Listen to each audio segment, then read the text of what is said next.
We're Jenna and Jeremy, travelers, creators, and digital nomads. We've made some crazy life choices that have led to some of the most fulfilling years of our lives, and we're thrilled to share it with you. Follow our adventures as we explore more of this incredible planet Earth. Don't forget to hit that subscribe button, and you can also find us on Instagram, Facebook, and TikTok at Quench Your Adventure. Now on to the good stuff. If you're an adventure traveler like Jenna and I, you probably like the idea of renting a camper van because it's combined accommodation and transportation, which offers a lot of freedom and flexibility, allowing you to hit all the cool spots you've saved on the map. Whether and when to go. Our Iceland camper van rental took place in mid-July, which is in fact the warmest month in Iceland. Temperatures will generally range from 10 to 15 degrees Celsius or about 50 to 59 degrees Fahrenheit. We were lucky to wear shorts a time or two and saw a decent amount of sunshine, but be warned, it's a pretty windy and chilly place. July brings about 18 hours of daylight, so you'll have plenty of time to explore and may even choose to visit places at odd hours to potentially experience it alone.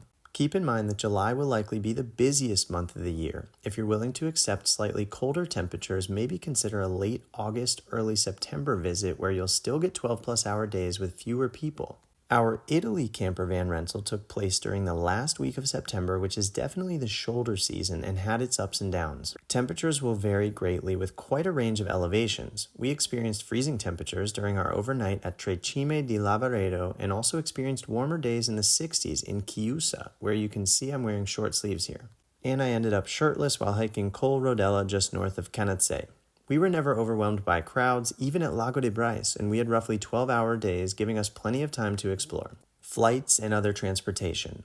Iceland. Using our home base of Florida as our example, I've seen round-trip flights from Orlando to Reykjavik in summertime as low as $549, but it seems a more typical price is $800 if you're booking at a good time. We rented from Go Campers, who offers a complimentary airport shuttle, and their location's just a few minutes from the airports, which makes life pretty easy. Italy. I've seen round-trip flights from Orlando to Venice in September for $720, and it seems like this is a fairly typical, but with a big range. We rented from Indie Campers in Venice, which was a chore to reach because we tried using the bus from Venice, which can only get you so close, and we decided not to walk the remaining 20 minutes because the route was not so easy. A taxi from the airport might cost $55 one way, which is steep, but it's likely what we would do if we went back together or with kids. Van tours. Here's a tour of our Go Light Camper 3-packs. Hey guys, welcome to Hellisonder. We're on the Snæfellsnes Peninsula, way out west. Beautiful night, it's like 9 p.m. Sun's still a couple hours above the horizon. The wind level's gone down, it's sunny out. This is glorious camping in Iceland because the last few days have not been that way. So very happy. We're gonna give you a tour of our van. It's a Renault Trafic.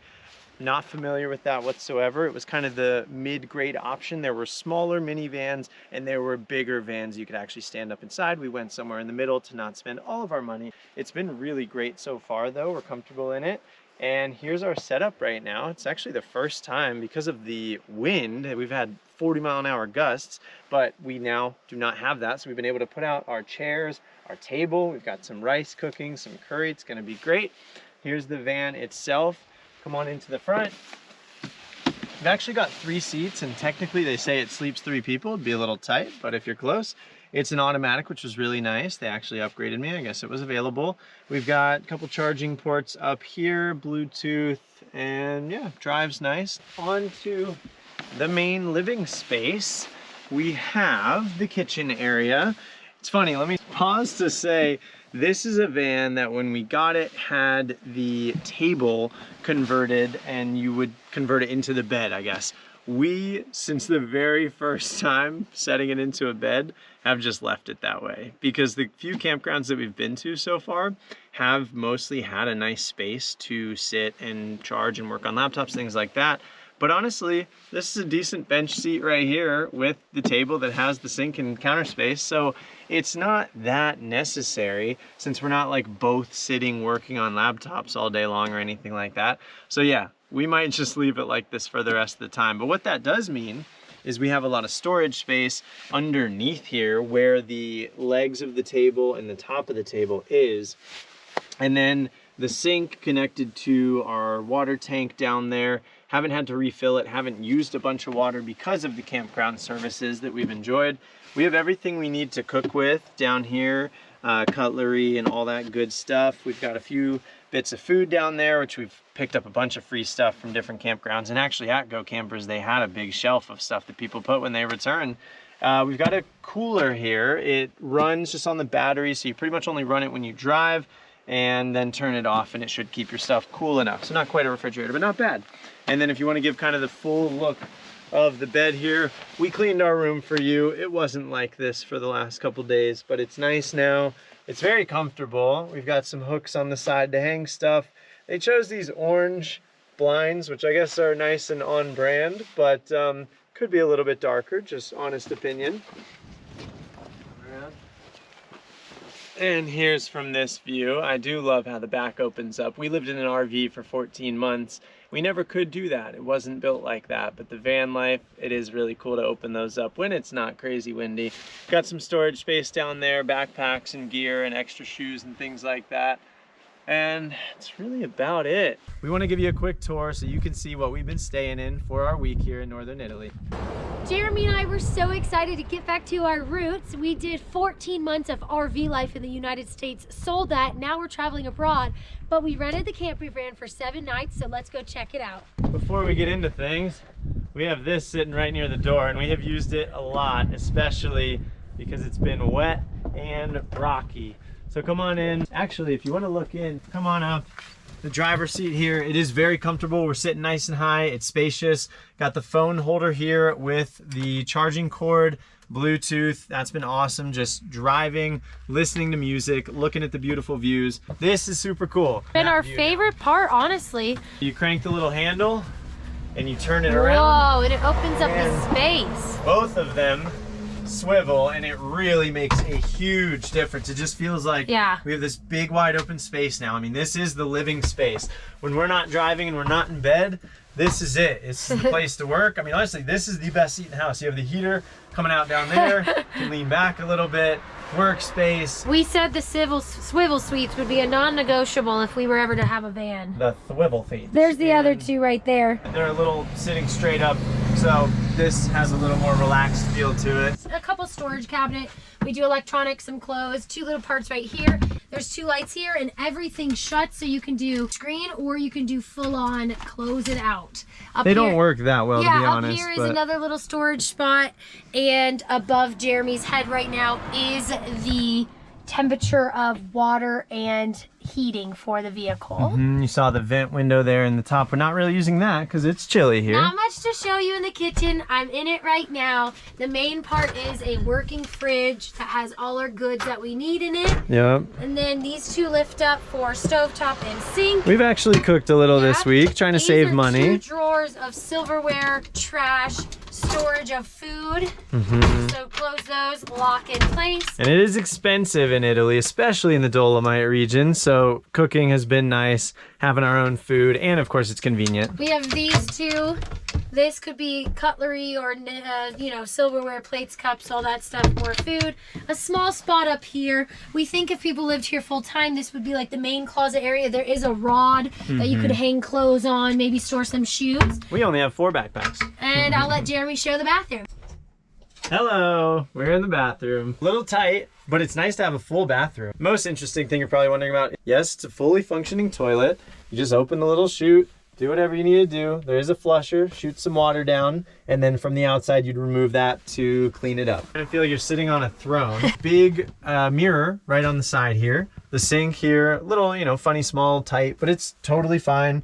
A great use of space, honestly, for the small van that we're in. Little window there, and then a decent amount of storage space actually under. And then the shower itself, you can take these things and actually clip them around so that you're fully enclosed in it. And you know, the toilet gets wet unless you move this around. So like the floor, the drain is right there. It's a wet bath. Wait, where's the shower head? The shower head is the sink, sorry. Oh!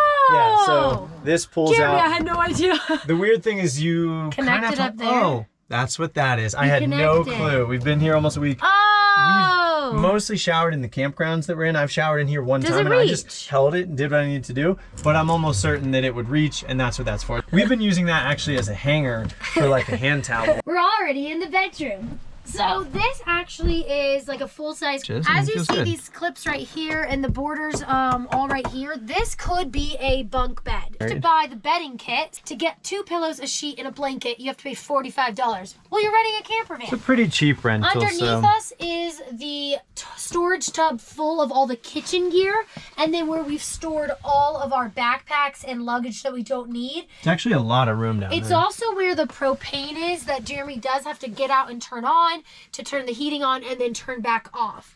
And there's a skylight here. These two things we close up at night when we're ready to sleep. It's really dark at night, which is great. Yeah. Everything closes pretty well. There's a charging and light strip right there. Maybe a couple cubbies, the charging port, yeah, and little cubby here. We put all our clothes and stuff along the side to make like a headboard. Show them. Behind there's oh my randomness, gosh. but it makes it like a headboard. Yeah. Checking out the outside, this is where you would remove to fill water. Back doors, pop them open. If it was a little warmer and we had nice views out the back like we do now, it'd be really cool to just lay with it wide open. Typical like Instagrammable pictures. So yeah, the storage space now from the back side, lots of room back there. For us, of course, just on a vacation, we have more than enough space. If we were living or something, it'd be a little tighter. Propane tank there, 2 of them with the water hose as well. And along the side here, we've got the plug for electricity, the cords up in the door in the front, and then if you were gonna clean the black water, you'd open that That's up, your pull the little pee-poo. thing out, and do that. What's Jess. that? And then the gray water Yeah. drains out there, which you can do most places. Gas, it's a diesel, and that's about it, really. Clearly, you can see the van we rented in Italy is much more spacious and the full bathroom is very valuable. Quick note, although the Iceland van did not have a bathroom, Iceland does have a decent amount of nice convenience stores where you can use the bathroom, mostly free of charge. Camper van rental cost. Not so fun fact, Iceland is the 2nd most expensive country to visit in the world. Obviously, some of the high prices can be avoided by skipping the fancy restaurants and doing self-guided touring, but just be warned. With Go Campers in Iceland, we rented their manual Go Light camper, and even if we only pay for the basic insurance, we're already at $2,082 before considering extras like a camping card, table, chair, etc. In our personal case, we did have a slight deal with Go Campers where they gave us 25% off and threw in a bunch of extras in exchange for some social media promotion, but we still spent a lot more than we hoped to.